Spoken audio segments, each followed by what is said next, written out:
এই মুহূৰ্তত দিবলৈ লৈছো এটা অতিকৈ দুখবৰ যিটো খবৰ শুনিলে আপোনাৰো চকুলো বৈ আহিব। ছিকিমৰ প্ৰলয়ংকাৰী বানত মৃত্যু অসমৰ ২৮ বছৰীয়া সেনা জোৱান মিতুল কলিতাৰ।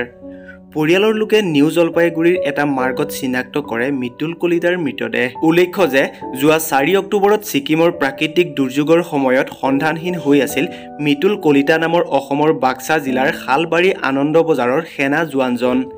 জানিব পৰা মতে দেওবাৰে স্বগৃহলৈ অনা হ'ল মিতুল কলিতাৰ মৃতদেহ। তাৰ পিছতে সামৰিক মৰ্যাদাৰে সম্পন্ন কৰা হ'ল শেষকৃত্য। পৰিয়ালৰ লোকে জনোৱা মতে মিতুল কলিতা আলিপুৰদুৱাৰত কৰ্মৰত আছিল যদিও বিভাগীয় কামত ছিকিমলৈ গৈছিল, য'ত যোৱা ৪ অক্টোবৰত প্ৰাকৃতিক দুৰ্যোগৰ ফলত সন্ধানহীন হৈ পৰে। মিতুল কলিতাৰ এনে আকস্মিক মৃত্যুৰ খবৰ সামাজিক মাধ্যমত ভাইৰেল হৈ পৰাৰ পিছতে সমগ্ৰ অসমবাসী শোকত মৰ্মাহত হৈ পৰিছে।